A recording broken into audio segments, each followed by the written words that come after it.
The Air Jordan 1 mid-black and olive gray is shaping up to be one of early 2026's most talked about lifestyle drops. This pair taps into the ongoing trend of neutral, earth-tone palettes dominating the sneaker world.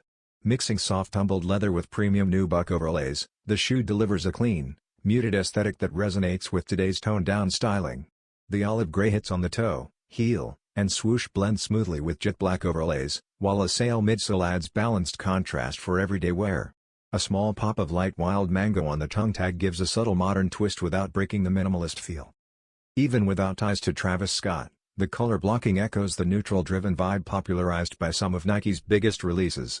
Classic wings branding, mid-cut structure, and durable tooling keep it familiar, while the palette sets it apart. Expect the Air Jordan 1 mid-black and olive gray to release in early 2026, alongside a matching AJ1 low.